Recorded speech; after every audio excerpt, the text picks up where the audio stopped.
Waste Bengal में बढ़ती हिंसा पर क्या कर सकती है केंद्र सरकार? क्या लगेगा राष्ट्रपति शासन? अगर एक राज्य में सरकार खुद कानून तोड़ने लगे तो क्या देश चुप बैठे? वेस्ट बंगाल में बढ़ती हिंसा पर अब केंद्र सरकार क्या कर सकती है? क्या लगेगा राष्ट्रपति शासन? क्या गवर्नर की भूमिका अब असली परीक्षा में है? Part 1 current situation. Paschim Bangal, जहां लोकतंत्र के नाम पर सरेआम खून बहाया जा रहा है।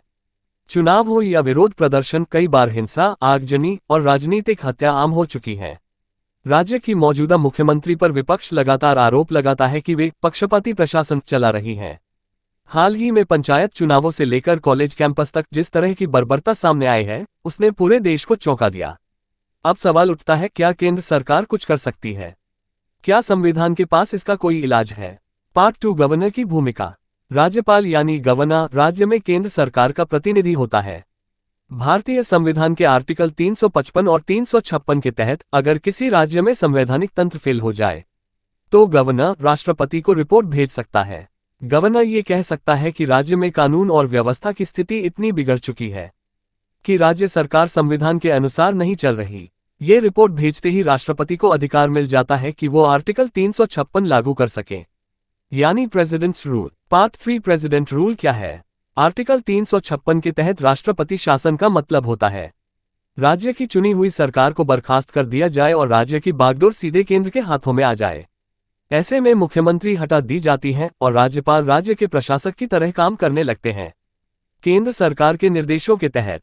लेकिन ये फैसला सिर्फ गवर्नर की सिफारिश पर नहीं लिया जा सकता। सुप्रीम कोर्ट ने एसआर बोम्मई केस 1994 में साफ कहा था, राष्ट्रपति शासन तभी लगाया जा सकता है जब ठोस और वस्तुनिष्ठ आधार हो, सिर्फ राजनीतिक मतभेद नहीं। पार्ट 4 केंद्र सरकार क्या क्या कर सकती है? अब अगर पश्चिम बंगाल में हिंसा बढ़ती है और राज्य सरकार मूक दर्शक बनी रहती है तो केंद्र सरकार के पास ये विकल्प होते हैं। गृह मंत्रालय रिपोर्ट मंगा सकता है, राज्य में लॉ एंड ऑर्डर पर डिटेल रिपोर्ट। सीबीआई जांच की सिफारिश, राज्य सरकार मना करे तो हाईकोर्ट से आदेश लाया जा सकता है। नेशनल इन्वेस्टिगेशन एजेंसी को एक्टिवेट किया जा सकता है अगर हिंसा आतंकवाद से जुड़ी हो।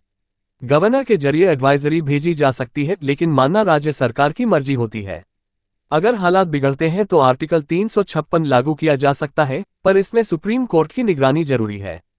पार्ट 5 राजनीतिक और संवैधानिक बैलेंस। राष्ट्रपति शासन कोई छोटा कदम नहीं होता, ये केंद्र और राज्य के रिश्ते को हिला सकता है।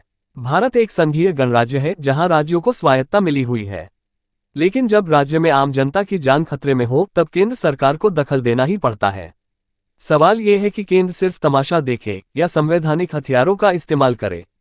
पार्ट 6 निष्कर्ष। आज बंगाल को जरूरत है शांतिपूर्ण प्रशासन की, निष्पक्ष जांच की और जनता को सुरक्षा देने वाली शासन व्यवस्था की।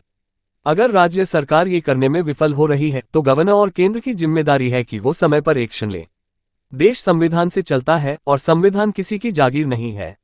जो भी संविधान तोड़ेगा उसे इतिहास नहीं भूलेगा। क्या आपको लगता है बंगाल में राष्ट्रपति शासन लागू होना चाहिए? कमेंट करके अपनी राय जरूर बताइए। गीतानंदन एकेडमी को सब्सक्राइब कीजिए, क्योंकि यहाँ मिलती है गहराई से सच्चाई।